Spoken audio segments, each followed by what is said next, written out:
The air in the small church was stifling on that hot June afternoon in 1875. Sweat trickled down Eleanor Thompson's back beneath the wedding dress her mother had hastily altered. She stared at the weathered floorboards of the church in Sweetwater Creek, Arizona territory, refusing to meet the eyes of the stranger who stood beside her, the man who in mere minutes would become her husband.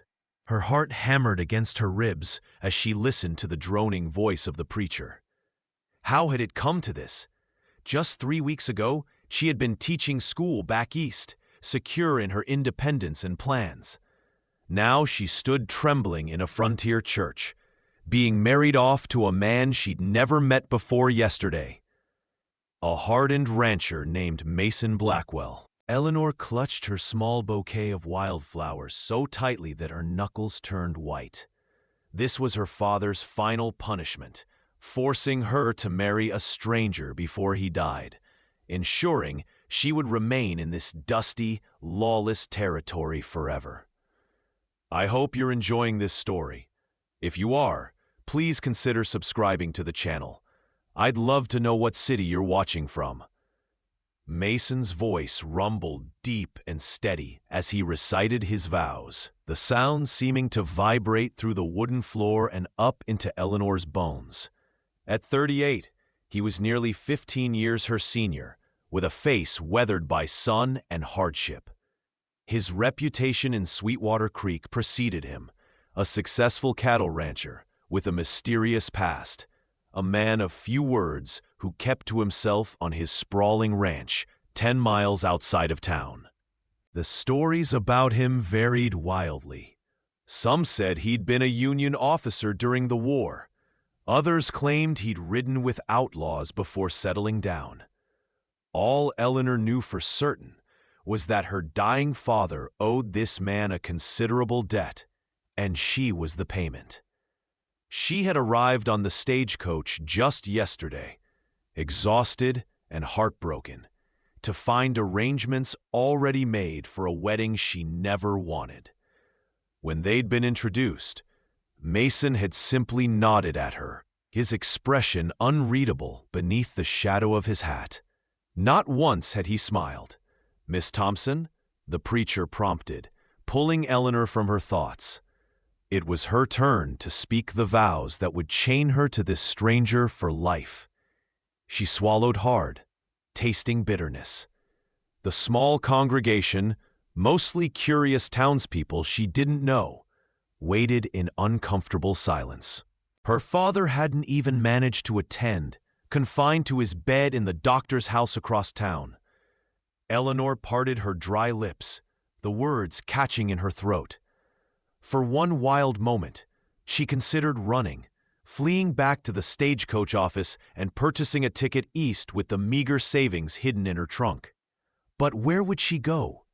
Her teaching position had already been filled. Her mother was long dead.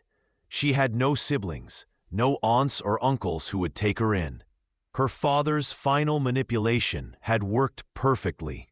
She had nowhere else to turn.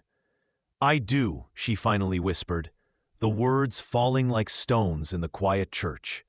She felt, rather than saw, Mason shift beside her. His calloused hand reached for hers, rough skin against her smooth palm as he slid a simple gold band onto her finger.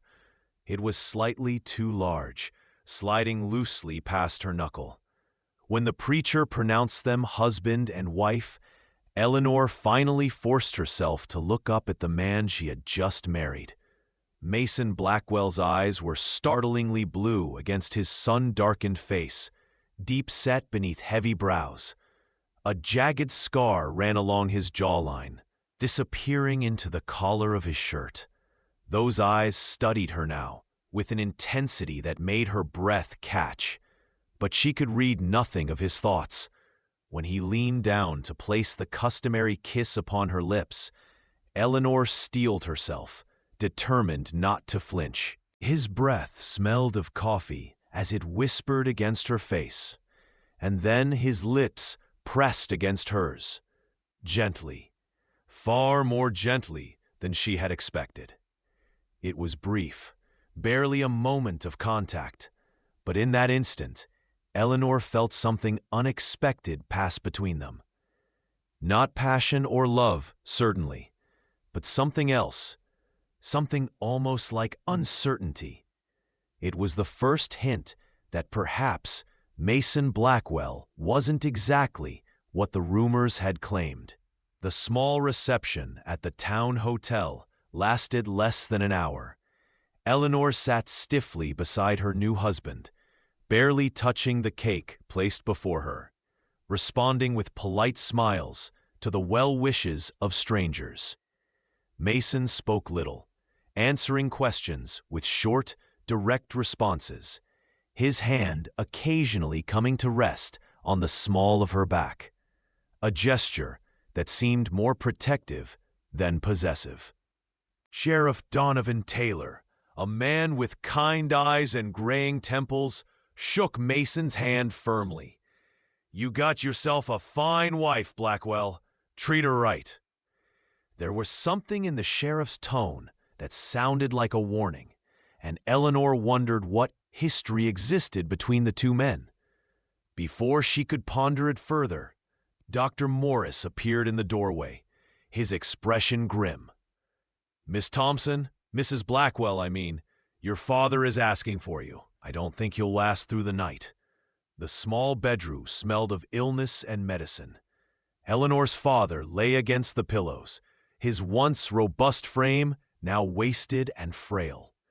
Thomas Thompson had been a difficult man in health. In sickness, he had become impossible, bitter with the knowledge that the consumption was winning. His rheumy eyes fixed on Eleanor as she entered. "So, it's done then," he wheezed. Eleanor nodded, not trusting herself to speak without letting her anger show. Her father's lips curled into what might have been a smile. "Good. My debt is paid." He beckoned her closer with one skeletal hand. "You think I've been cruel, sending for you, arranging this marriage? But you'll see, Eleanor, Blackwell is a good man, better than most, better than me." He dissolved into a fit of coughing that left blood speckling his lips. Eleanor mechanically reached for a cloth to dab it away, as she had done for the past week since her arrival. "Why him?" she finally asked, the question that had been burning inside her. "Of all the men in this territory, why choose him to settle your debt?" Her father's eyes slid away from hers, fixing on the wall. "That's between Blackwell and me. Just know that when I'm gone, you'll be provided for. His ranch is prosperous. You won't want for anything." Another coughing fit seized him, worse than before. When it passed, he gripped her wrist with surprising strength. "Promise me you'll stay, Eleanor. No running back east. Promise me." Eleanor stared at the man who had rarely shown her kindness, who had sent her away to boarding school after her mother died, who had summoned her to this frontier town only to marry her off to a stranger before dying himself. Yet he was still her father, and these would be among his last words to her. "I promise," she said quietly. Something like relief passed over Thomas Thompson's gaunt face, and he released her wrist, sinking back into the pillows. When Eleanor emerged from the doctor's house, the afternoon sun was sinking toward the western mountains, painting the dusty main street of Sweetwater Creek in hues of gold and amber. Mason waited for her, holding the reins of two horses, a sturdy chestnut gelding for himself and a smaller, dappled mare for her. He stood straight-backed against the setting sun, his broad shoulders outlined in light. For the first time, Eleanor truly looked at the man she had married. He was tall, at least 6 feet, with the lean, muscular build of someone who worked the land. His face was all hard angles and weathered lines, but there was a steadiness to him, a solid presence that seemed immovable as the mountains on the horizon. When he saw her, he crossed to her side in a few long strides. "Your father?" he asked simply. Eleanor shook her head. Not yet, but soon. Mason nodded, accepting her words without empty condolences. We should head to the ranch before dark, he said, gesturing toward the horses. Can you ride? Eleanor nodded. Despite her Eastern education, she had grown up riding on her grandfather's farm in Pennsylvania. Mason seemed satisfied with her answer, helping her mount the mare before swinging easily onto his own horse. As they rode out of town, Eleanor felt the curious gazes of townspeople following them.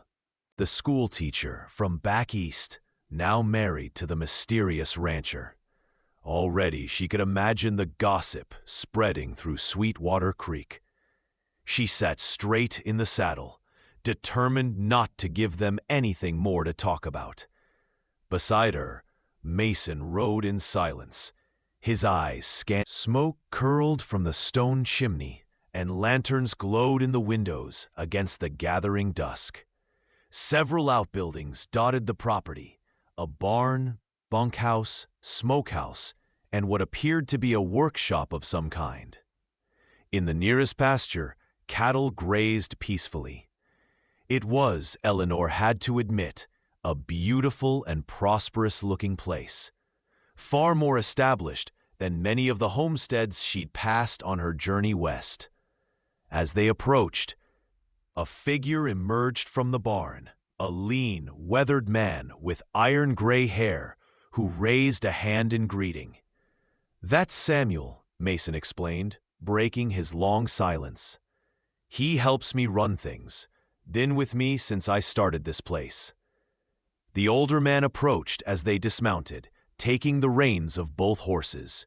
His shrewd eyes assessed Eleanor quickly before turning to Mason. "Everything ready in the house, like you asked," he said, his voice carrying a hint of an accent Eleanor couldn't quite place. "Sarah's laid out supper in the dining room." Mason nodded his thanks, then turned to Eleanor. "Sarah is Samuel's wife. She cooks and helps keep the house. They live in the smaller cabin beyond the workshop."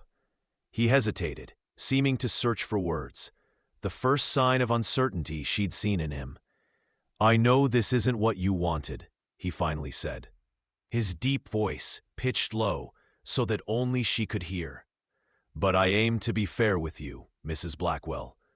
This is your home now, and you'll be treated with respect here."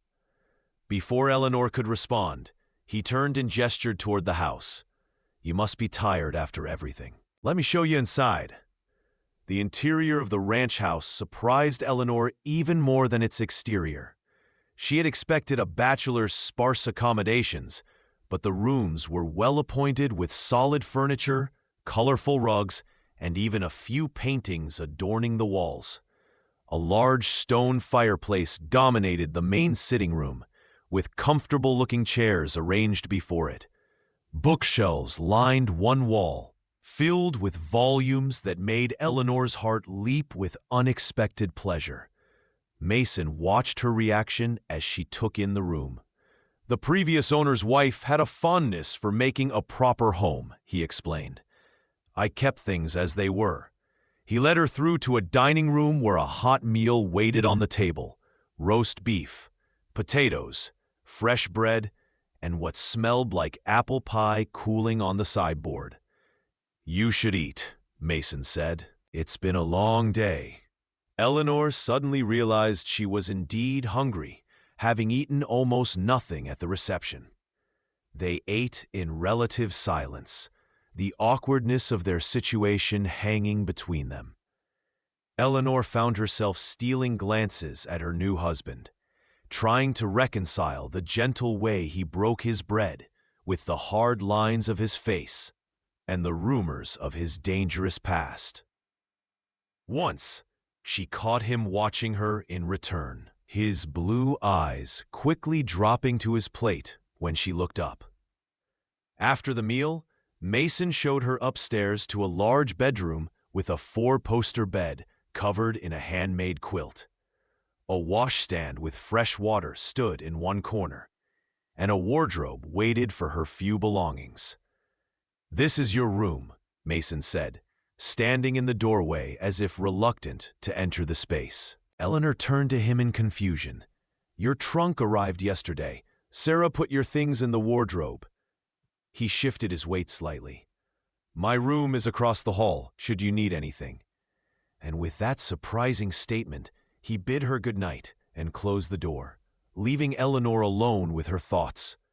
For a long time, Eleanor stood in the center of the room, trying to understand what had just happened. He had given her a separate bedroom. They were legally married, yet he had made no move to claim his husbandly rights. Was it consideration for her feelings, or did he simply not desire her? The thought brought a flush to her cheeks, not of relief, as it should have been, but something more complicated. She moved to the window, pushing aside the curtain to look out at the night. The moon had risen, casting silver light across the valley and glinting off the distant creek. It was beautiful, she had to admit, this wild country so different from the crowded eastern cities she knew. A soft knock at the door startled her from her thoughts. When she opened it, she found a middle-aged woman with kind eyes and graying hair pulled into a practical bun. "Mrs. Blackwell, I'm Sarah," the woman said with a gentle smile. "I've brought you some hot water for washing and a nightgown from your things." The next morning, Eleanor woke to sunlight streaming through the window and the distant sounds of ranch life already in progress. Men's voices calling to one another, the lowing of cattle, the clang of metal from what must be the smithy. For a moment, she lay disoriented, before the events of the previous day came rushing back. She was married. Her father was likely dead by now, and this remote ranch was her home. She dressed quickly in one of her simpler dresses, pinned up her honey-brown hair, and made her way downstairs. Sarah was in the kitchen, kneading dough at a large wooden table. The older woman smiled when she saw Eleanor. "Good morning, Mrs. Blackwell. There's coffee and breakfast keeping warm for you. The master's been up since before dawn, checking the north pasture with the hands." Eleanor returned the smile tentatively. "Please, call me Eleanor." Sarah nodded, seeming pleased with this request. "Mr. Blackwell said to tell you he'd be back mid-morning and would like to show you around the property, if you're willing." True to his word, Mason returned as the sun reached its mid-morning position.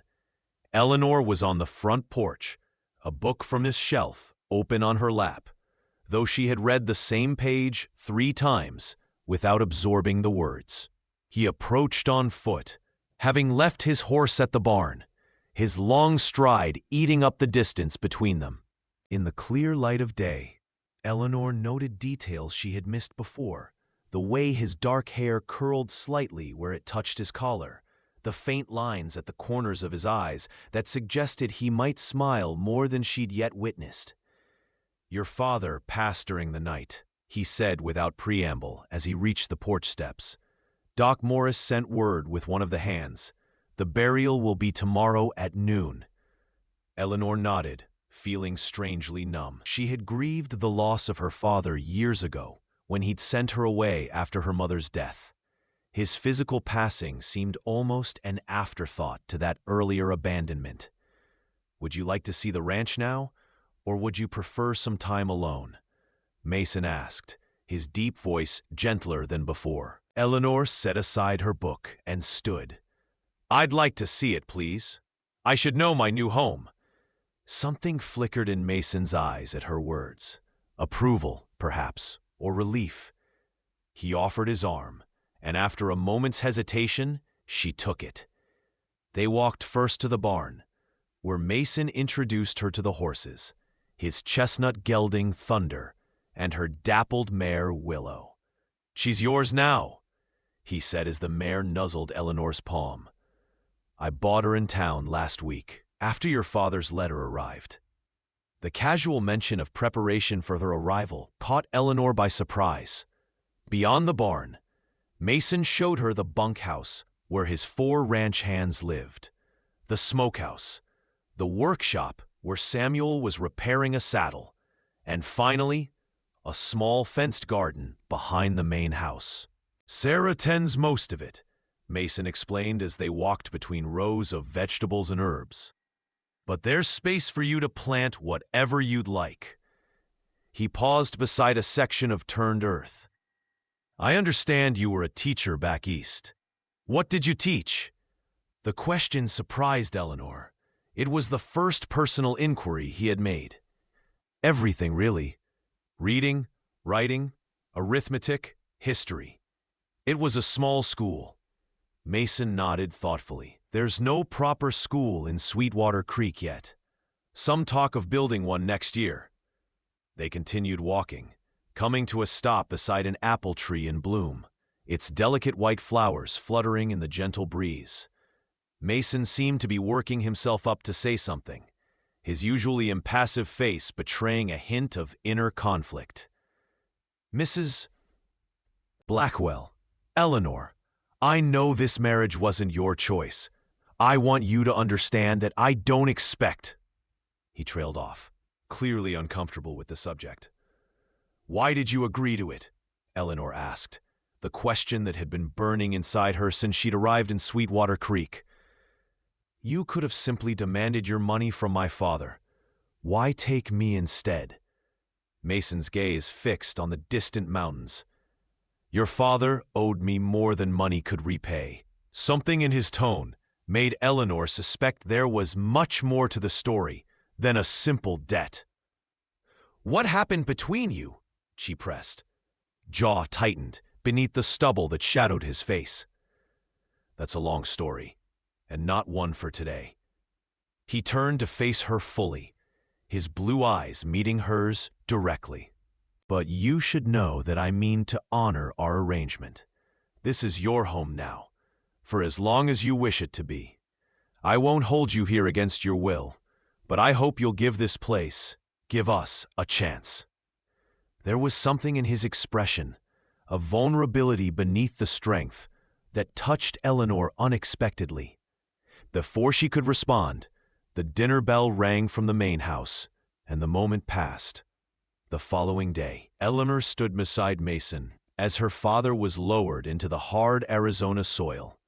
The simple ceremony was attended by a handful of townspeople, more out of respect for the traditional observances than any particular fondness for Thomas Thompson, who had only lived in Sweetwater Creek for 6 months before falling ill. Sheriff Taylor was there, along with Dr. Morris, the preacher, and a few others Eleanor didn't recognize. She wore her best black dress, already too warm in the midday sun, and held a small bouquet of wildflowers Sarah had gathered that morning. When the preacher asked if anyone wished to speak, Eleanor remained silent. What could she say about the father who had been a stranger to her for most of her life? It was Mason who stepped forward, surprising everyone, including Eleanor. Thomas Thompson was a complicated man, he began, his deep voice carrying easily in the quiet cemetery. He made mistakes, as we all do, but in the end, he tried to set things right in his own way. May he find the peace in death that eluded him in life. His simple eulogy said everything and nothing, leaving Eleanor to wonder once again what history lay between her father and her new husband. As they rode back to the ranch, Eleanor's thoughts churned with questions. Mason rode beside her, silent as usual, his face unreadable beneath the brim of his hat. Finally, she could contain her curiosity no longer. At the cemetery, you spoke as if you knew my father well, yet he only moved to Sweetwater Creek recently. How did you come to know him? Mason was quiet for so long that Eleanor thought he might not answer. When he finally spoke, his words were measured, as if carefully chosen. I knew your father before he came to Arizona, back in Missouri, after the war. This was news to Eleanor. Her father had never mentioned living in Missouri. We had business together, Mason continued. It went badly. He left owing me a considerable sum, and more than that. He glanced at her, then away. The details aren't important now.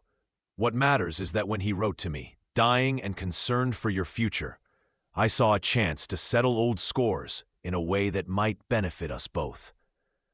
By marrying me, Eleanor couldn't keep the edge from her voice. Mason reined his horse to a stop, turning in the saddle to face her fully.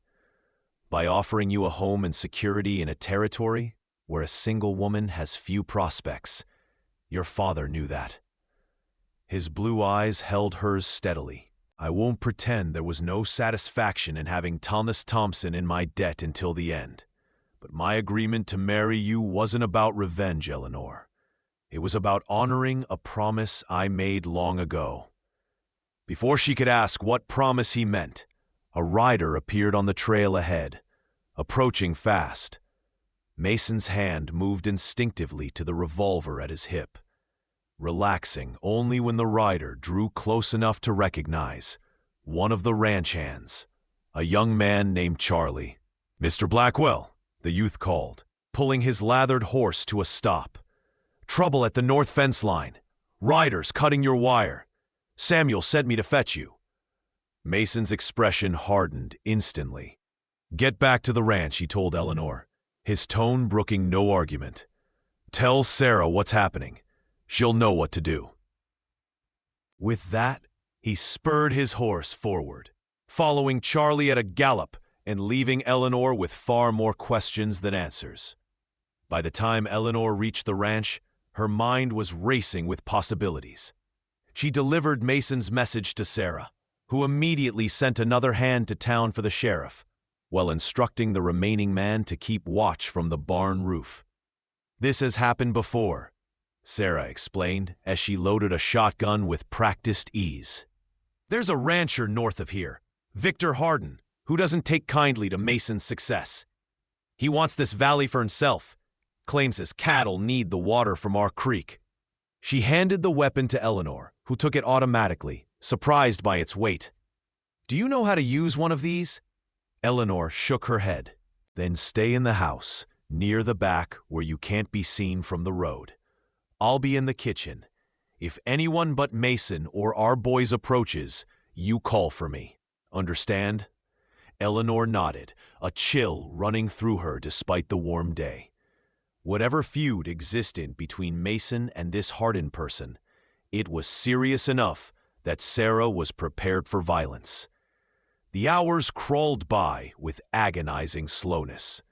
Eleanor paced from window to window, scanning the property for any sign of Mason's return. The shadows lengthened across the valley as afternoon gave way to evening, and still no riders appeared. Sarah prepared a simple supper, though neither woman had much appetite. "Tell me about Mason," Eleanor said as they sat at the kitchen table, more to distract herself from worry than anything else. "How long have you known him?" Sarah's weathered face softened slightly. "Going on 15 years now. Samuel and I were headed west after the war, our farm in Tennessee burned by Union soldiers. We had nothing left. Mason found us on the trail, half-starved and desperate. He was just starting this place, needed help. Hired Samuel on the spot, gave us a cabin to live in, treated us like family." She looked at Eleanor directly. "He's a good man, Mrs. Blackwell. Whatever you've heard about him, whatever your father might have said, Mason Blackwell is a man of his word, with a sense of honor you don't find often these days." Darkness had fallen completely when they finally heard horses approaching. Eleanor rushed to the front door, Sarah close behind with the shotgun still in hand. Lantern light spilled onto the porch as 4 riders came into view. Mason, Charlie, the other hand who had been sent for the sheriff, and Sheriff Taylor himself. Relief flooded through Eleanor at the sight of them, all apparently unharmed. Mason dismounted wearily, handing his reins to Charlie before climbing the porch steps. There was dirt on his clothing and a smear of what might have been blood on his sleeve, but he seemed otherwise uninjured. Hardin's men cut about 50 yards of fence, he reported to Sarah. We caught them at it. There was a scuffle, but no serious injuries. The sheriff's taking 2 of them back to town. He turned to Eleanor, something softening in his expression. I'm sorry about this welcome to the ranch. Hardin's been a problem for some time, but it's nothing for you to worry about. Sheriff Taylor tipped his hat to Eleanor as he prepared to leave. Mrs. Blackwell, sorry we're meeting again under these circumstances. He turned to Mason, his expression serious. You know Hardin won't let this go, Mason. Might be time to consider my offer. Mason's jaw tightened. I appreciate your concern, Sheriff, but I've got no intention of selling land or water rights to Hardin or anyone else. This ranch stays intact. After the sheriff departed, Sarah insisted on checking Mason for injuries, despite his protests that he was fine. She eventually returned to her cabin with Samuel, leaving Eleanor alone with her husband for the first time since morning. Mason sank into one of the chairs by the fireplace, looking exhausted. Without thinking, Eleanor poured him a measure of whiskey from the decanter on the sideboard and brought it to him. He accepted it with a nod of thanks, watching her over the rim of the glass as she took the chair opposite his. Is this what life is like here? Eleanor asked after a moment of silence. Feuds and cut fences and armed standoffs? Mason sighed, setting down his empty glass. Not usually, no. Hardin's a special case. A man who thinks money and intimidation can get him whatever he wants. He's been trying to force me out for 2 years. He rubbed a hand over his face, the gesture making him look suddenly vulnerable. Most days, this is a good place, peaceful. The work is hard but honest. The land gives back what you put into it. His blue eyes met hers in the firelight. I meant what I said earlier. This place can be your home, Eleanor, truly your home, if you want it to be. I know our arrangement is unusual, but perhaps in time. He trailed off, leaving the thought unfinished. Eleanor found herself studying him, the strong line of his jaw, the scar that traced its edge, the weariness in his eyes that couldn't quite mask something deeper, something that looked almost like longing. You've been kind, she acknowledged softly. Far kinder than I expected, given the circumstances. But there's so much I don't understand, Mason. About you, about my father, about why I'm really here. She leaned forward in her chair. You said earlier that you made a promise long ago. What did you mean? Mason's expression changed, closing like a door shutting against a storm. It's late, he said, rising from his chair. We should both get some rest. Eleanor stood as well, frustration rising within her. How can I make this my home if you keep secrets about why I'm here in the first place? Mason paused at the foot of the stairs, his broad shoulders tense beneath his shirt. For a moment, Eleanor thought he might finally explain, but instead he simply said, "Good night, Eleanor," and climbed the stairs, leaving her alone with her unanswered questions. The next morning, Eleanor woke to the sound of hammering outside. She dressed quickly and went to the window, where she could see Mason and 2 of the ranch hands loading wooden fence posts and coils of wire into a wagon. They were preparing to repair the damage from yesterday's incident. Without giving herself time to reconsider, Eleanor hurried downstairs and out to the barn. Mason looked up in surprise as she approached. I want to come with you, she stated firmly, to help with the fence. Mason's eyebrows rose slightly, the most expression she had seen on his face yet. It's not necessary, he began, but Eleanor cut him off. I know it's not necessary. I want to help. This is my home now too, isn't it? I should learn how it's run. Something flickered in Mason's eyes, respect perhaps, or approval. After a moment's consideration, he nodded. It'll be a long, hot day, he warned. Are you sure? Eleanor lifted her chin. I'm sure. The work was indeed grueling under the relentless Arizona sun.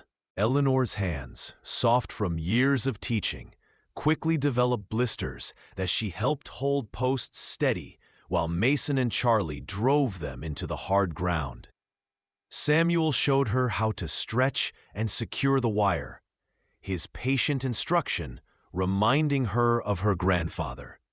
By midday, they had repaired half the damaged section, and Eleanor's muscles ached with a deep, satisfying tiredness unlike anything she had experienced before. During their brief rest for a meal of cold beef sandwiches and water from canteens, she caught Mason watching her with an unreadable expression. "What?" she asked, suddenly self-conscious of her disheveled appearance and dirt-streaked clothing. "Nothing," he replied, the corner of his mouth lifting slightly. "Just thinking that you're not what I expected, Eleanor Thompson." She returned his almost smile with one of her own. "It's Eleanor Blackwell now, remember?" As they worked through the afternoon, Eleanor found herself stealing glances at her husband. With his sleeves rolled up and his hat shading his face from the sun, she could see the strength in his arms and shoulders as he drove posts into the ground with powerful swings of a heavy mallet. Sweat darkened his shirt across his back, and despite herself, Eleanor felt a flutter of awareness deep within her, an unexpected appreciation for his physical presence that took her by surprise. When he caught her looking, she quickly turned away, focusing intently on the wire in her hands. The work continued until the shadows lengthened across the range, the fence finally restored to its original condition. As they packed the tools back into the wagon, Mason approached her, concern evident in his expression. "Your hands," he said, gently taking one of hers in his much larger one. Eleanor looked down to see several blisters had broken, leaving her palms raw and sore. "It's nothing," she began, but Mason shook his head. "Samuel, take the wagon back," he called.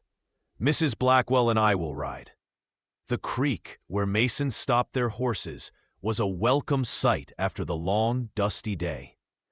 "This is the heart of the ranch," he explained as they dismounted. "The water that makes everything possible out here." He led her to a spot where the creek widened into a shallow pool, the water clear and cool. "Let me see your hands," he said, his deep voice gentle. Eleanor hesitated only briefly before extending her palms.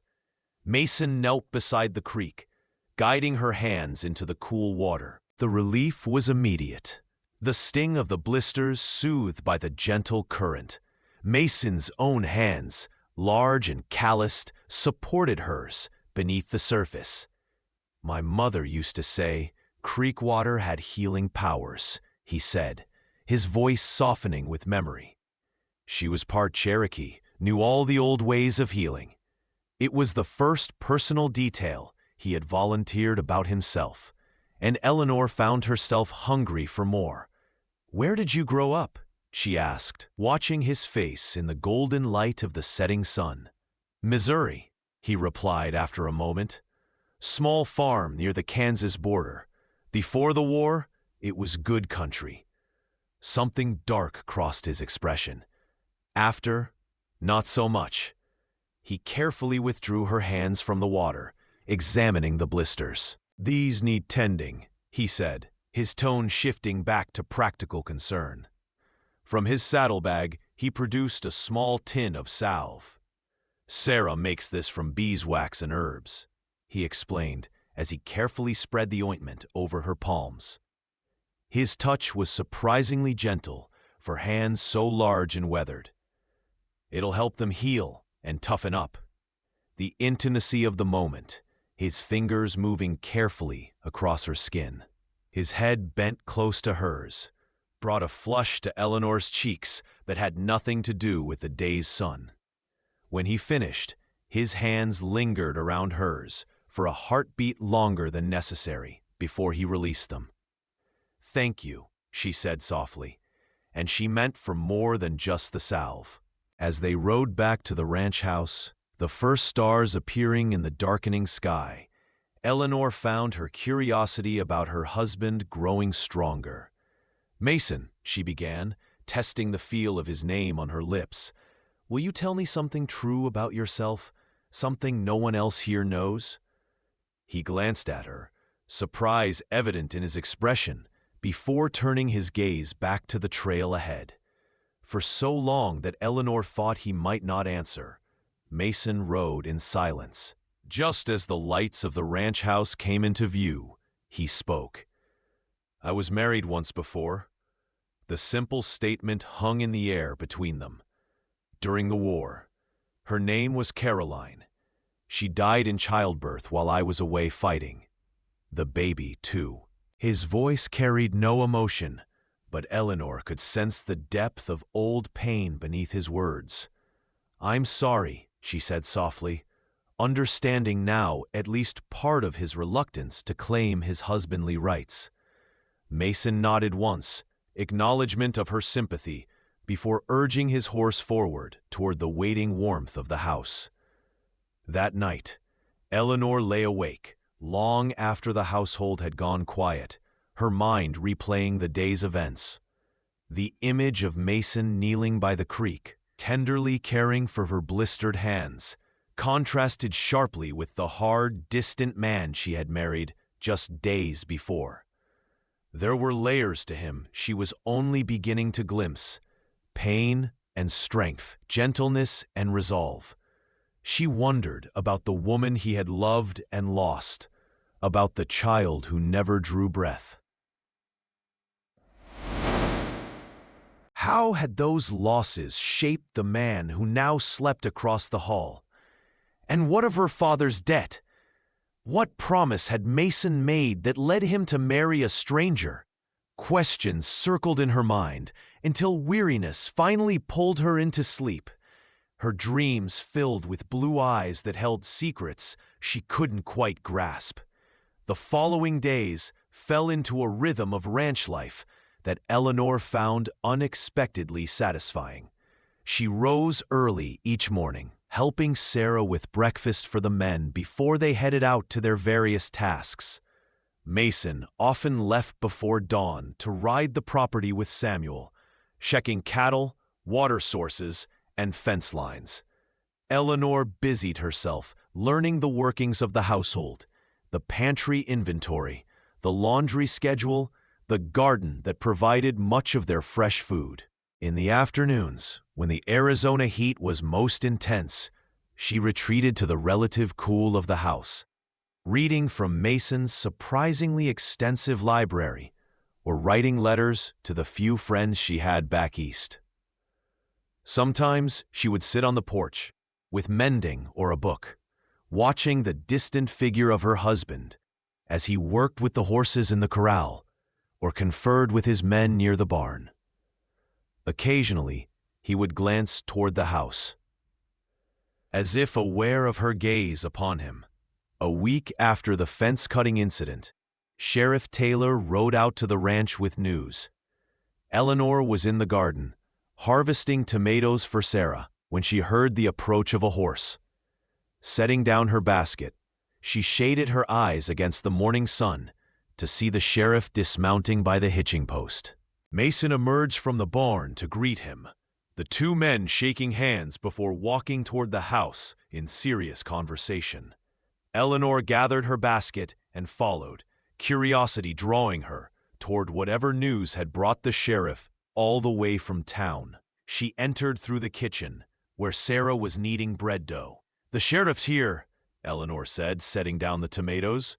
Sarah nodded, her expression worried. "I saw him ride in. Never a good sign these days." They both fell silent as Mason and Sheriff Taylor entered from the front of the house. Mason's face was set in grim lines, his jaw tight. "Mrs. Blackwell," the sheriff greeted her with a nod. "Sorry to bring trouble to your door, but I thought Mason should hear this directly from me." He accepted the cup of coffee Sarah poured him with a grateful nod. "Victor Hardin's been making noise in town, claiming this land rightfully belongs to him. Says he has papers to prove it. Mason's hand tightened around his coffee cup. We both know that's a lie, Sheriff. My deed is registered and legal. Judge Wilson himself signed off on it 7 years ago. The sheriff nodded. I know that, Mason. But Hardin's hired himself a fancy lawyer from Tucson, who's filing all sorts of claims and petitions. And he's bringing in more men, rough sorts, not regular ranch hands. He looked Mason directly in the eye. I'm worried he's planning something bigger than cutting fences. Eleanor watched as Mason absorbed this news, his blue eyes darkening with anger. Let him try, he said simply, the quiet menace in his voice sending a chill through her. Sheriff Taylor sighed.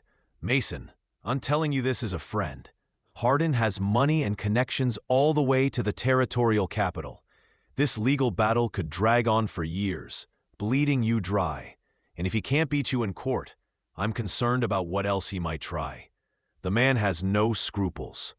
He hesitated, glancing briefly at Eleanor before continuing, especially now that you have a wife to consider.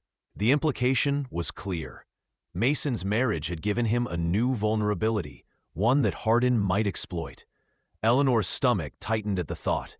Mason must have had the same realization, for his expression hardened further. I appreciate the warning, Sheriff. I'll make arrangements.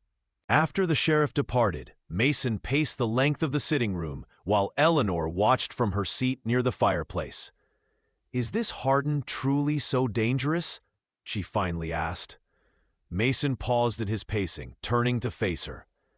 Victor Hardin is a man who believes money entitles him to whatever he wants. When he can't buy something, he takes it by force. He's been trying to get this ranch since he moved into the territory 3 years ago. He ran a hand through his dark hair, a rare gesture of frustration. The water rights are what he's really after. This creek is the most reliable water source in the valley. Whoever controls it controls everything else. Eleanor considered this information. The sheriff seems to think you, should be concerned about more than legal challenges. Mason's jaw tightened. Hardin's not above using intimidation, or worse. What are you going to do? Eleanor asked, rising from her chair to approach him. Mason looked down at her, conflict evident in his eyes. I'm not selling, if that's what you're asking. This land is mine, fair and square. I built everything here from nothing. His voice carried a fierce determination that impressed Eleanor.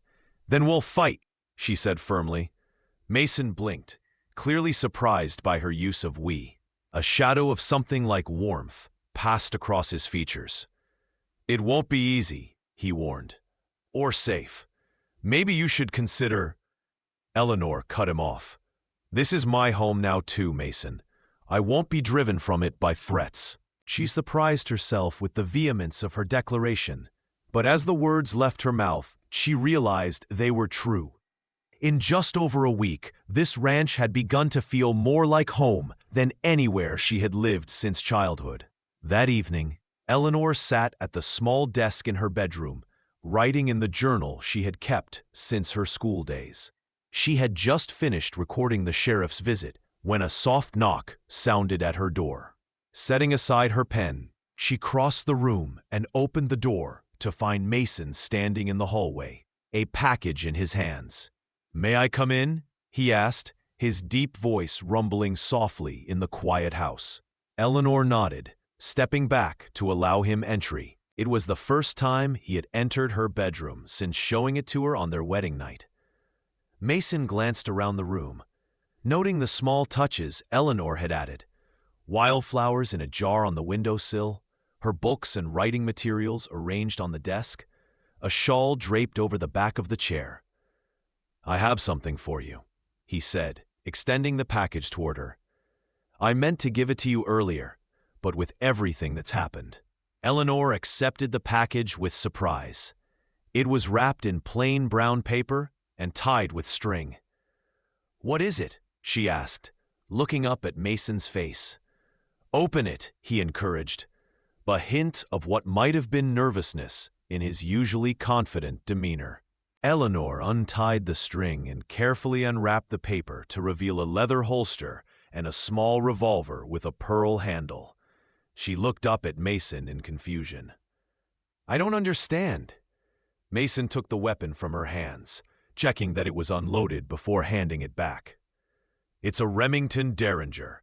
Ladies' gun. Easily concealed, reliable." He met her eyes directly. "After what the sheriff said today, I want you to have protection. Samuel's wife will show you how to use it. Sarah's a better shot than most men I know." Eleanor turned the small weapon over in her hands, feeling its weight. "You think I might need this?" she asked quietly. Mason's expression was solemn. "I hope not, but in this territory, it's better to be prepared." The gravity of the situation settled over Eleanor like a heavy blanket. Until now, the tension with Hardin had seemed abstract, a conflict between ranchers that didn't directly involve her. Now, holding the small pistol in her hands, she understood that Mason genuinely feared for her safety. "I'll learn to use it," she promised, setting the gun on her bedside table. Mason nodded, relief evident in his posture. He turned to leave, then hesitated at the door. "Eleanor," he said, her name soft on his lips. "I want you to know that if things become too dangerous here, I won't hold you to our arrangement. I can arrange for you to return east, with funds enough to reestablish yourself." The offer was generous and entirely unwelcome.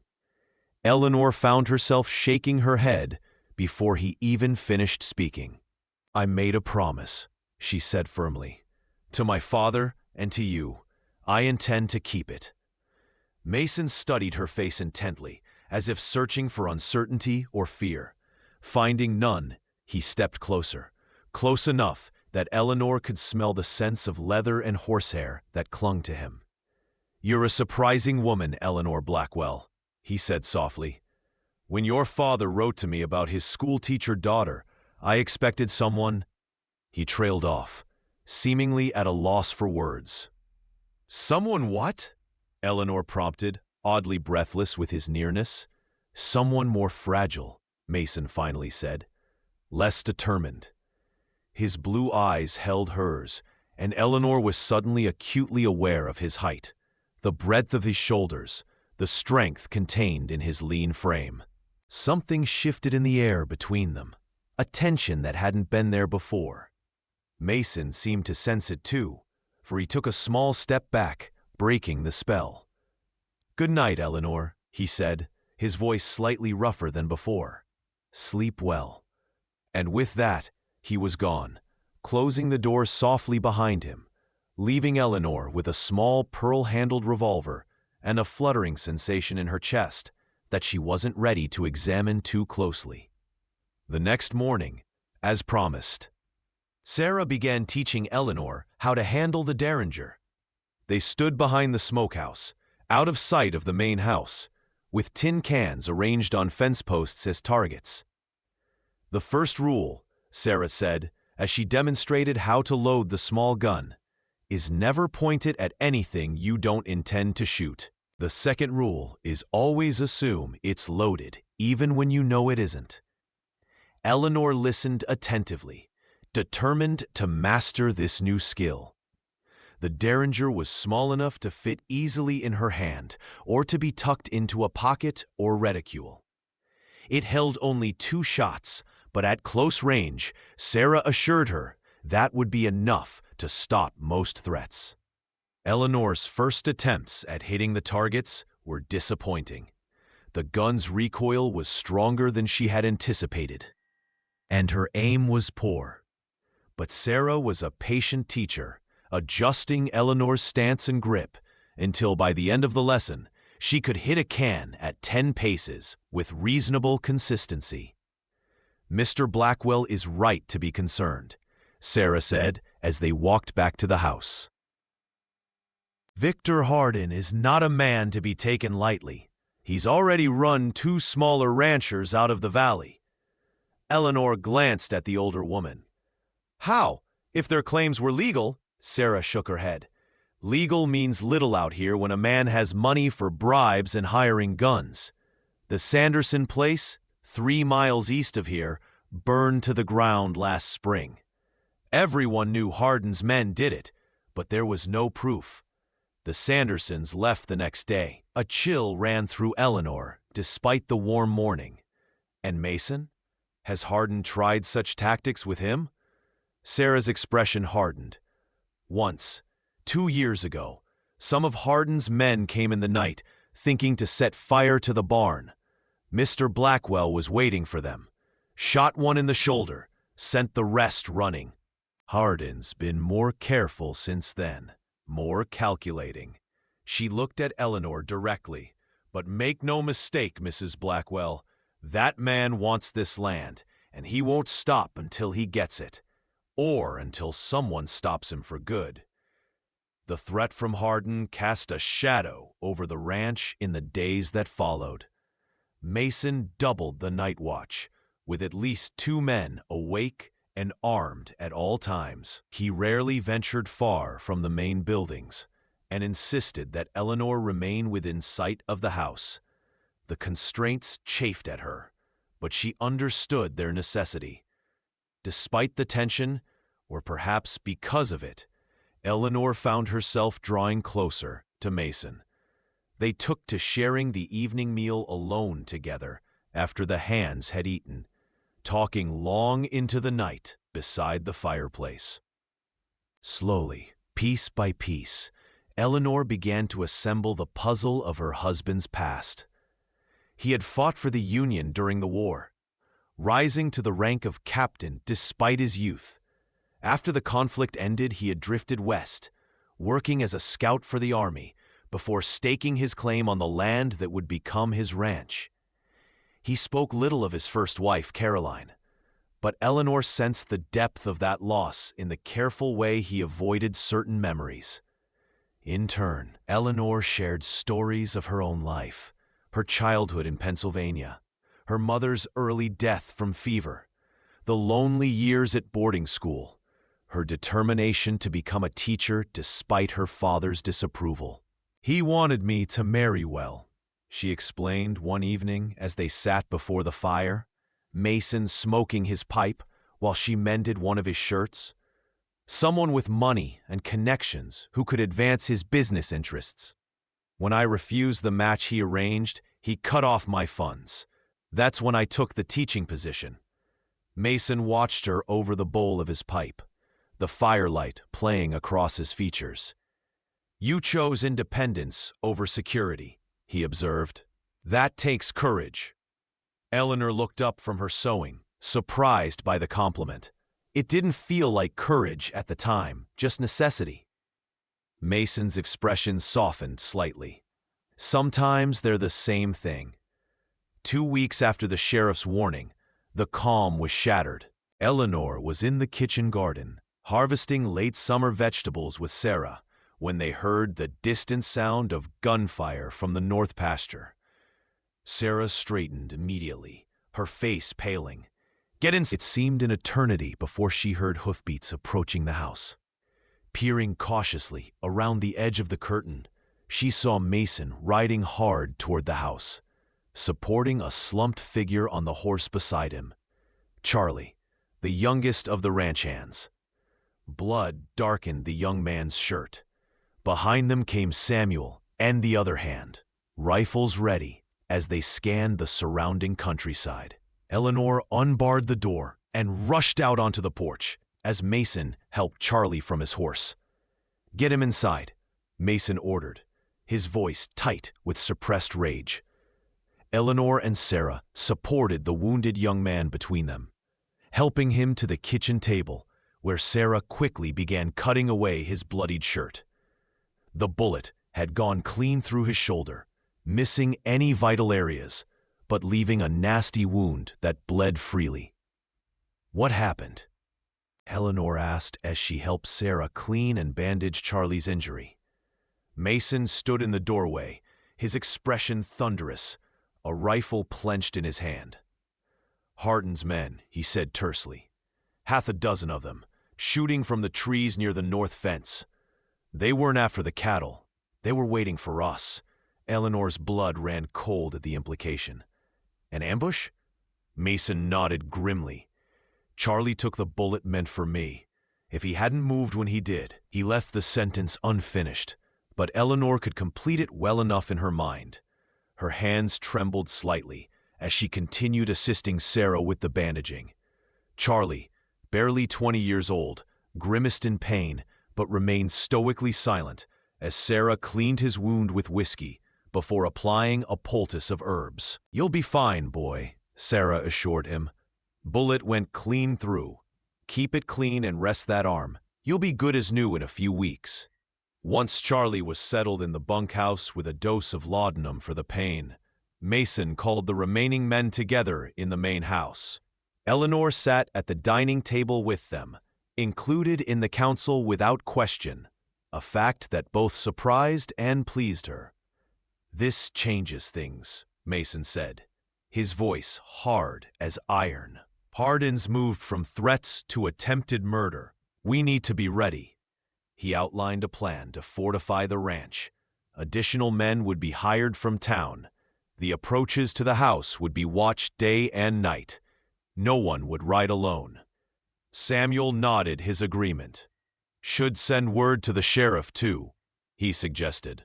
"Taylor ought to know what Hardin's done." Mason's jaw tightened. "I'll ride into town myself tomorrow. This has gone far enough." Eleanor watched her husband as he spoke, noting the cold fury in his eyes, the tension in his powerful frame. This was a side of Mason she hadn't seen before. The soldier, the fighter, dangerous when threatened. That night, Eleanor found sleep elusive. The image of Charlie's bloodied shirt, the knowledge that the bullet had been meant for Mason, kept her mind spinning with fear and anger. Around midnight, she gave up on rest and wrapped a shawl around her nightgown before descending to the kitchen for a cup of tea. To her surprise, she found Mason already there, sitting at the table with a cup of coffee and a bottle of whiskey. A map of the ranch spread before him. He looked up as she entered, surprise flashing briefly across his features before he stood. "You should be resting," he said, his voice rough with fatigue. Eleanor shook her head. "I couldn't sleep." She moved to the stove, where the kettle still held warm water, and prepared her tea before joining Mason at the table. "Neither could you, it seems." Mason sank back into his chair with a weary sigh. "Too much to think about. Too much to plan." "You're going to fight," Eleanor said. It wasn't a question. Mason's blue eyes met hers across the table. "I don't have a choice. Hardin's made it clear he won't stop until he has this land or I'm dead." He took a swallow of his whiskey-laced coffee. "I won't give him either satisfaction." Eleanor studied her husband's face in the soft lamplight. The hard lines of determination, the shadows of worry beneath his eyes, the set of his jaw that spoke of unbreakable resolve. In that moment, she realized with crystal clarity that she couldn't bear the thought of losing him. The realization shook her. When had this man, this stranger she had been forced to marry, become someone whose safety and well-being mattered so deeply to her? "There must be another way," she said softly. "Some solution that doesn't end with more bloodshed." Mason's expression softened slightly as he looked at her. "I wish there was, Eleanor. For your sake, if nothing else." He reached across the table, his large hand covering hers. "I never meant to bring you into a war. When your father wrote to me, when I agreed to this marriage, I thought Hardin was a problem I could manage. I was wrong." His thumb moved gently over her knuckles, the touch sending a current of warmth up Eleanor's arm. "If you want to leave, go back east, start over. I'll understand. I'll make all the arrangements, provide whatever you need." The offer was genuine.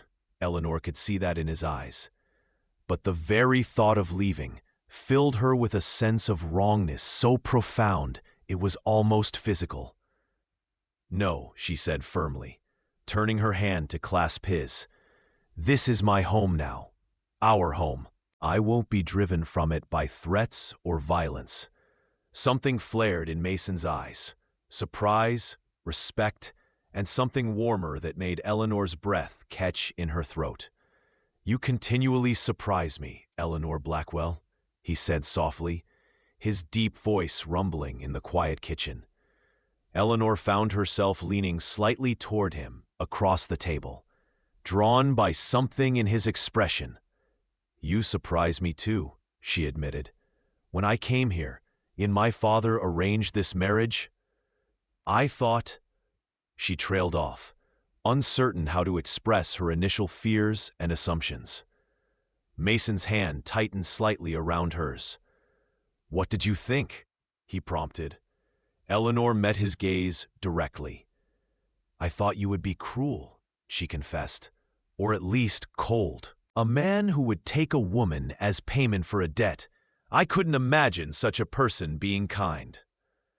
Mason's expression clouded, and he started to withdraw his hand, but Eleanor held fast.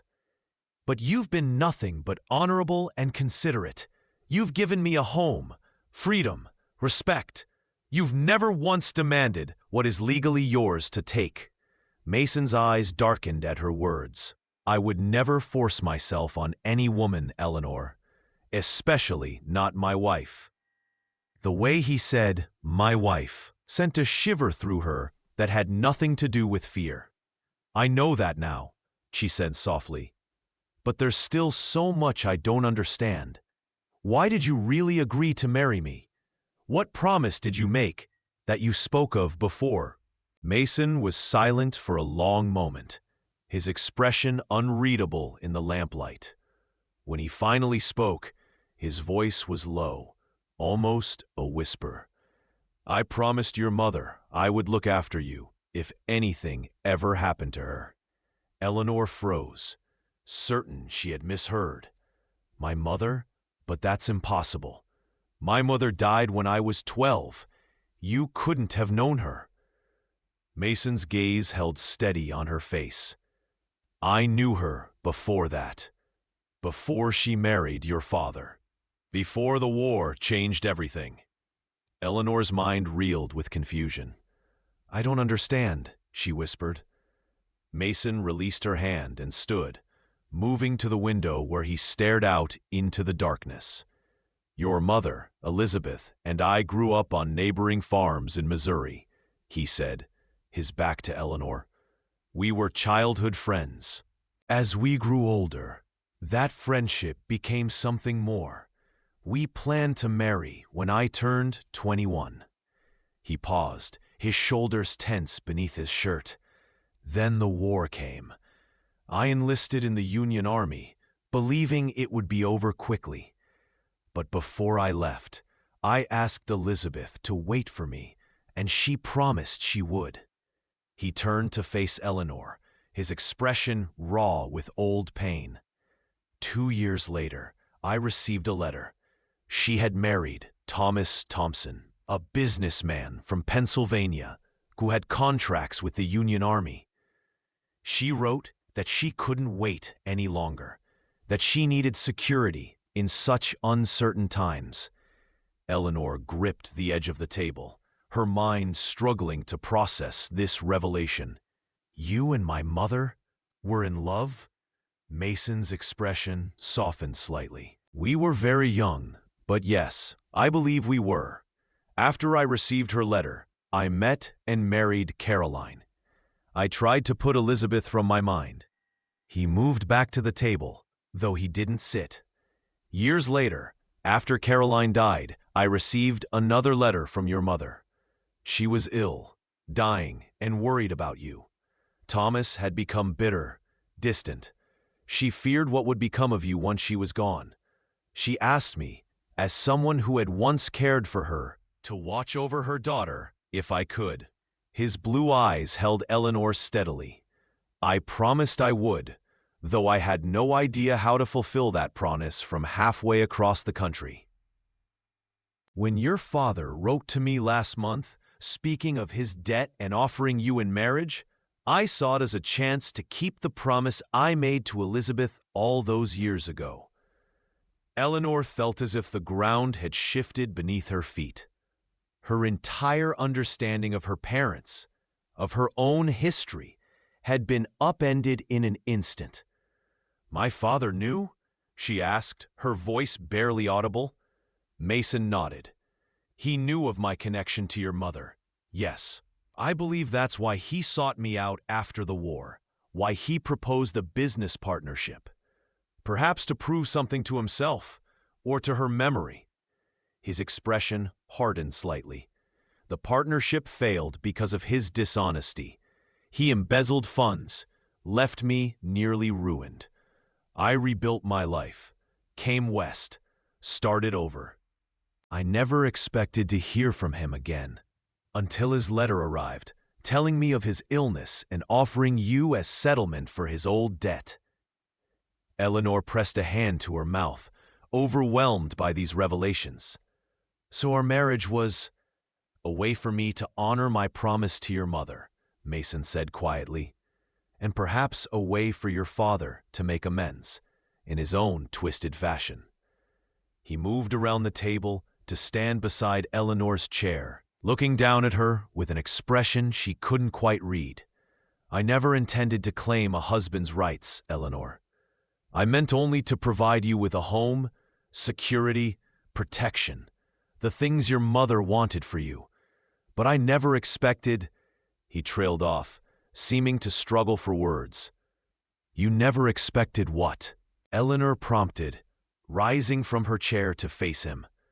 They stood close now, close enough that she could see the flecks of gray in his blue eyes, could feel the warmth radiating from his body. Mason's gaze dropped to her lips for the briefest moment before returning to her eyes. "I never expected to feel this way again," he admitted, his voice rough with emotion, "to want to be more than just your protector." The confession hung in the air between them, charged with meaning and possibility. Eleanor's heart pounded in her chest as she looked up at this man who had been a stranger to her just weeks ago. This man who had known her mother, who had promised to protect her, who now stood before her with vulnerability in his eyes that belied his strength. Without conscious thought, Eleanor raised her hand to Mason's face, her fingers gently tracing the scar along his jaw. "And how do you want to be?" she whispered. Mason's eyes darkened at her touch, his breath catching audibly. For a long moment, he remained perfectly still, as if afraid any movement might shatter the moment.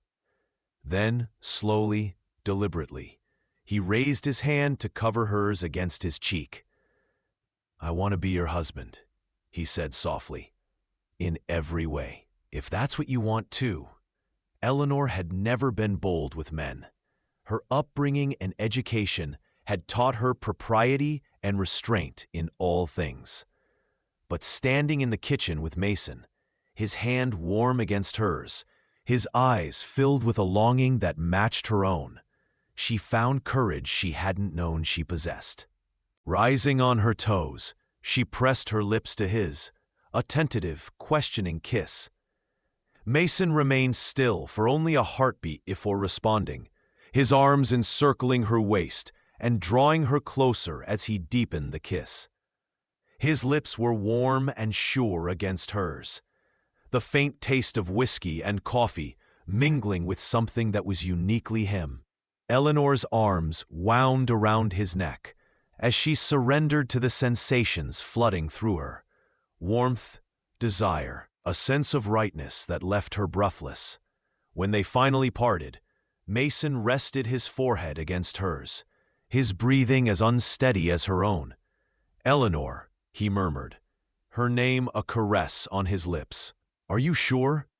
In answer, she kissed him again, pouring all her newfound certainty into the gesture. In the soft lamplight of the kitchen, Eleanor and Mason found a new beginning. not as strangers bound by a forced arrangement, but as two people choosing each other freely, their pasts intertwined in ways they were only beginning to understand. When Mason finally lifted Eleanor into his arms and carried her upstairs to his bedroom, their bedroom now, it was with a tenderness that belied his strength. And when they came together as husband and wife, for the first time, it was with a passion born of genuine feeling rather than mere obligation or desire. Later, as they lay tangled in the sheets, Eleanor's head pillowed on Mason's chest, she felt a sense of peace she hadn't known in years. "I think my mother would be pleased," she whispered against his skin. Mason's arms tightened around her. "I think so too," he agreed, pressing a kiss to the top of her head. Outside, the first light of dawn began to creep across the Arizona sky. A new day breaking over the ranch that had become their shared home. The morning brought clarity and resolve, along with a newfound intimacy between Eleanor and Mason. As they dressed for the day, preparing for Mason's ride into town to speak with the sheriff, the air between them was charged with unspoken emotion and shared purpose.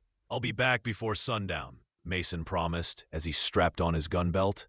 Eleanor handed him his hat, her fingers lingering against his. "Be careful," she urged. "Hardin might have men watching the town." Mason nodded, his expression serious. "I'll take Samuel and Jim with me. We'll stay alert." Before he left, he drew Eleanor into his arms for a kiss that spoke of all they had discovered in each other through the night, and all they stood to lose if Hardin had his way. "Remember what Sarah taught you," Mason murmured against her hair. "Keep the Derringer close." Eleanor nodded, her arms tightening briefly around his waist before she stepped back, allowing him to leave.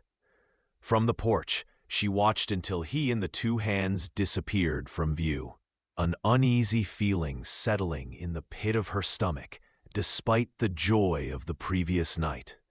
The day stretched endlessly as Eleanor waited for Mason's return. She helped Sarah tend to Charlie's wound, worked in the garden, and tried to lose herself in one of Mason's books, but her thoughts kept returning to the danger her husband faced.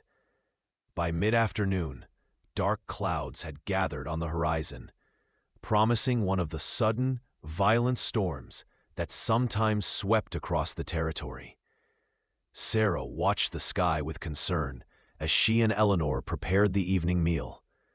"They should have been back by now," the older woman muttered. Glancing toward the road for the dozenth time, Eleanor felt her unease deepen. "Could the sheriff have detained them for some reason?" she asked, trying to keep her voice steady. Sarah shook her head. "Sheriff Taylor's a friend to Mr. Blackwell. He wouldn't keep him in town with a storm coming, not with Hardin's men about." The first rumble of thunder sounded in the distance, and both women exchanged worried glances. As the storm drew closer, Jeb, the hand left behind to guard the ranch, moved restlessly between the windows, his rifle never far from his grasp. "Something ain't right," he muttered, echoing the fear that had been growing in Eleanor's heart. "Mr. Blackwell's too smart to get caught in a storm like this. He knows the signs." A flash of lightning illuminated the darkening landscape, followed almost immediately by a crack of thunder that shook the windows. Rain began to lash against the glass, driven by a howling wind that seemed to seek entry at every seam and crack in the house's sturdy construction. Eleanor stood at the front window, straining to see through the downpour, her hand resting on the small Derringer in her pocket. "We should light the lantern on the porch," she decided. "If they're nearby, it might guide them home." Jeb nodded, moving to light the large storm lantern that hung on the porch ceiling. No sooner had he stepped outside than a shot rang out, the sound nearly lost in a thunderclap. "Jeb!" Eleanor cried, rushing to the door, in time to see the ranch hand staggering back onto the porch, clutching his side where blood bloomed dark against his shirt. "Get back," he gasped, shoving her inside and slamming the door behind them. Sarah was already there, helping Jed to a chair as Eleanor barred the door. "Riders!" Jeb panted through gritted teeth. "At least 4, maybe more, coming fast through the trees." Sarah pressed a cloth against his wound, her face grim. "Hardin's men?" she asked. Jeb nodded weakly. "Has to be. They were waiting for the storm as cover." Eleanor's mind raced. Mason and the others were still gone. Charlie was wounded and feverish in the bunkhouse. It was just the 3 of them, a wounded man, an older woman, and herself, against an unknown number of armed attackers. Her hand closed around the derringer in her pocket. "Sarah," she said, surprised by the steadiness of her own voice, "get the shotgun." The next minutes passed in a blur of desperate preparation. Sarah retrieved the shotgun and extra shells from the cabinet, while Eleanor helped Jed to a position behind the overturned dining table, where he could cover the front door with his rifle, despite his injury. Sarah took up position near the kitchen door, which opened onto the back porch.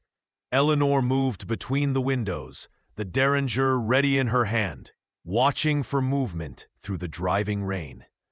Lightning flashed again, illuminating a figure darting between the barn and the bunkhouse.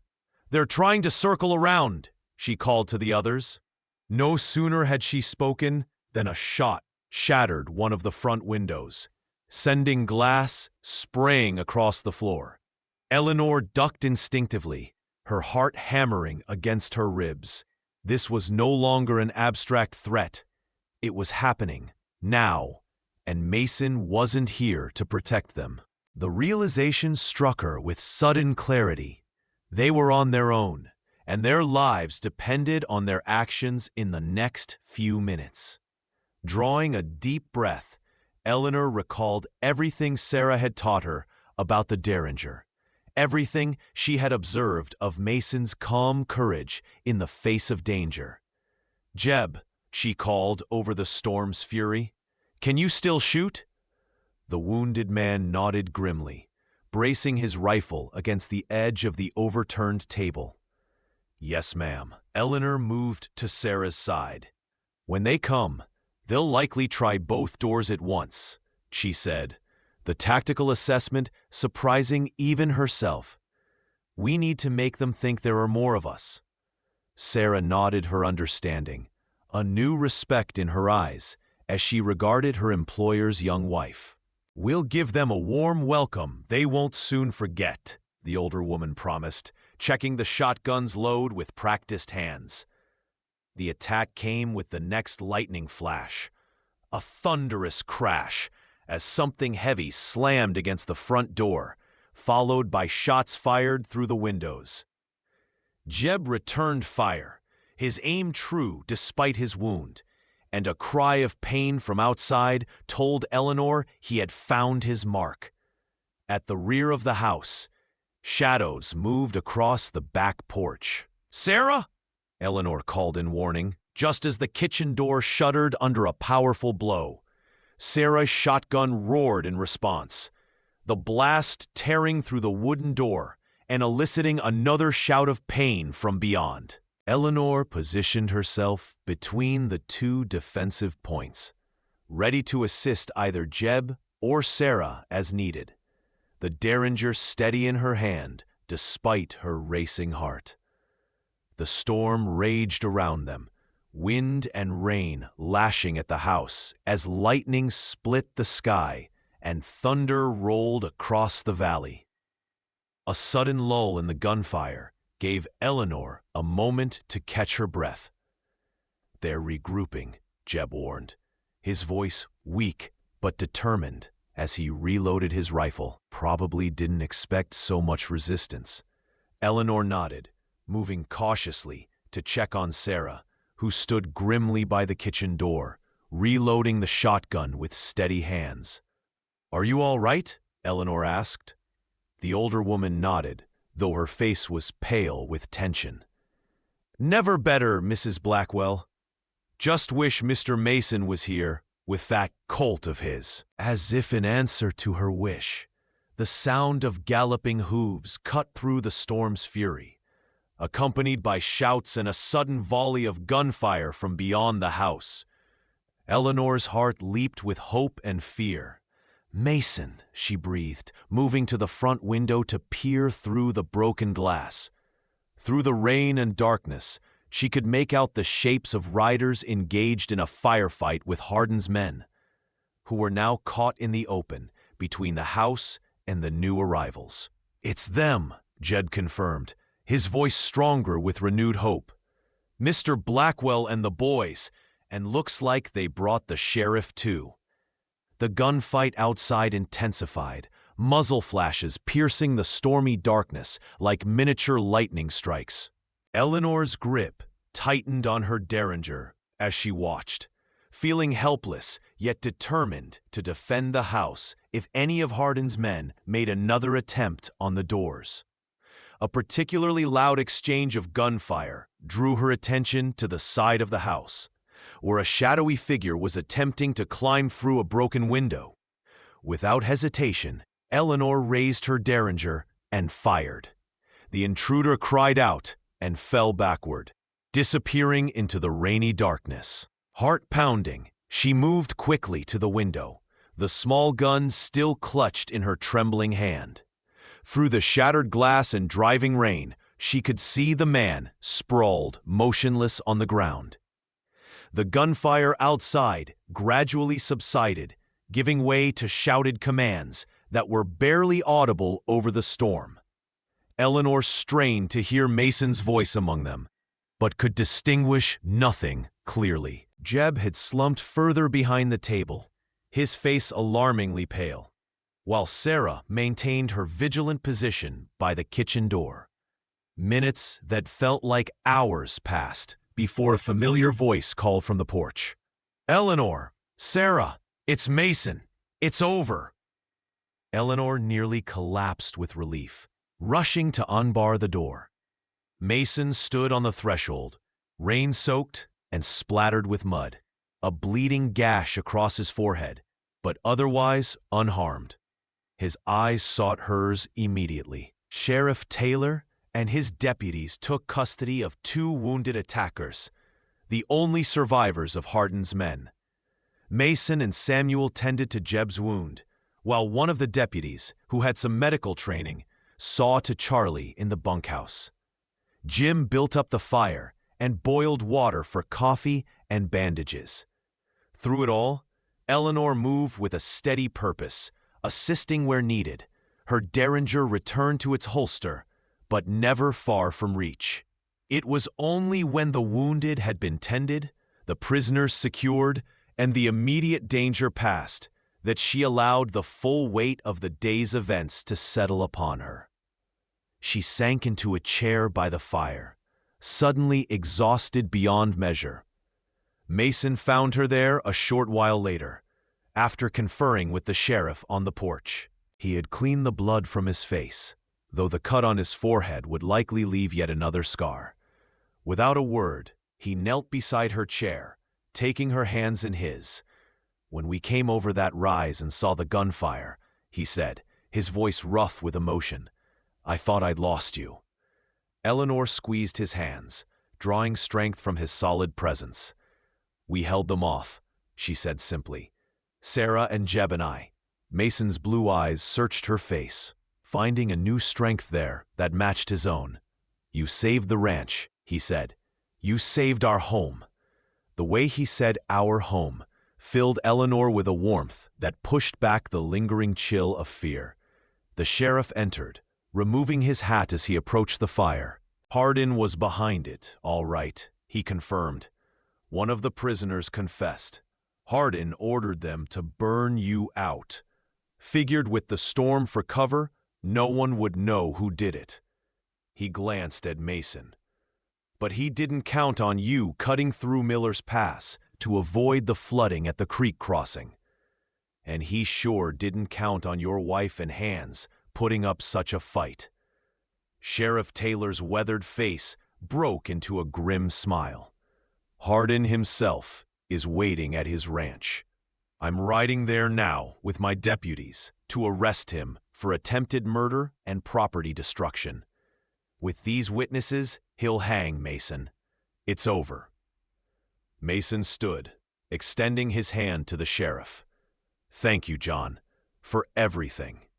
The two men shook hands, a gesture that spoke of years of friendship and mutual respect. After the sheriff departed, Mason turned back to Eleanor. "It is over," he said softly. "Hardin can't hurt us anymore."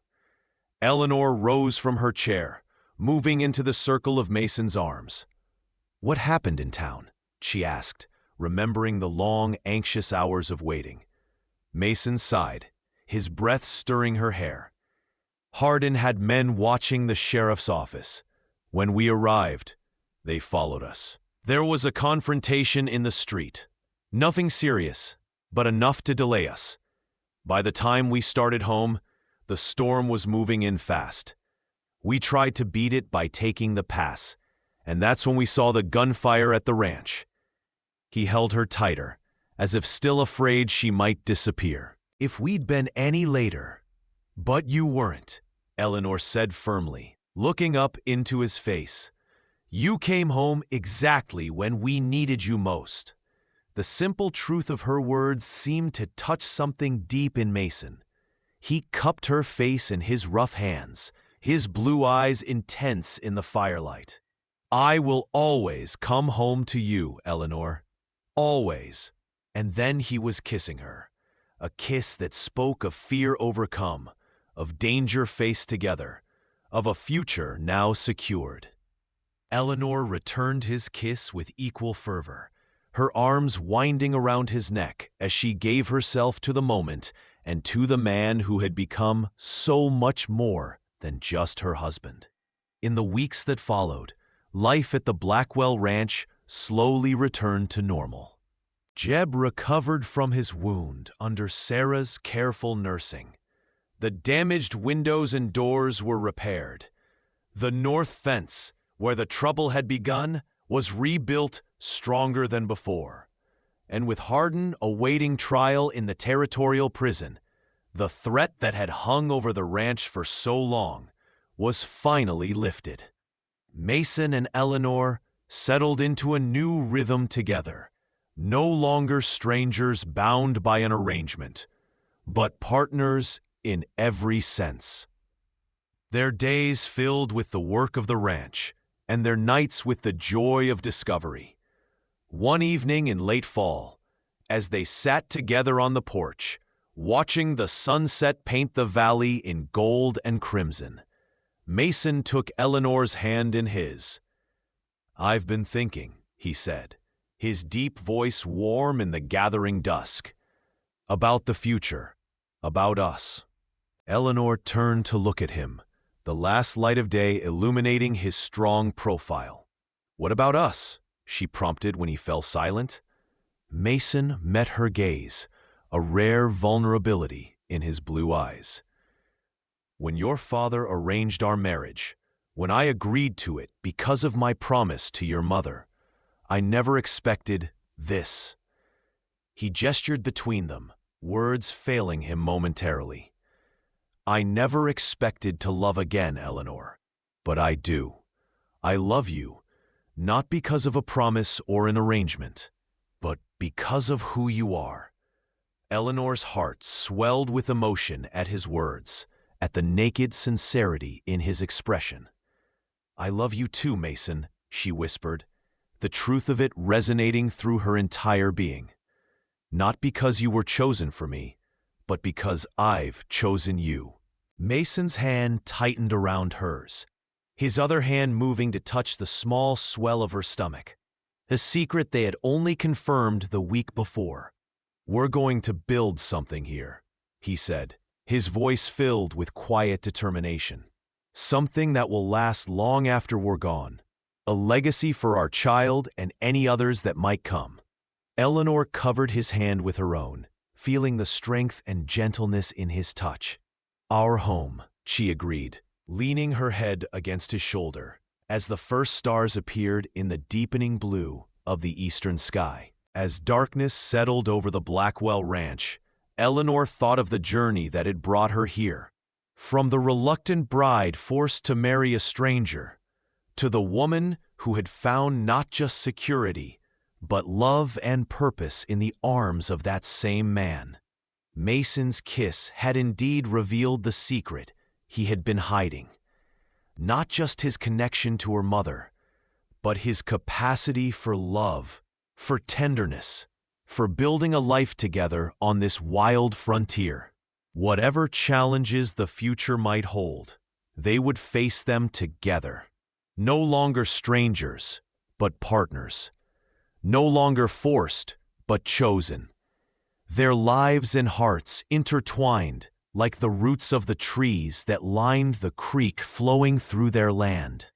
Deep, strong, and enduring.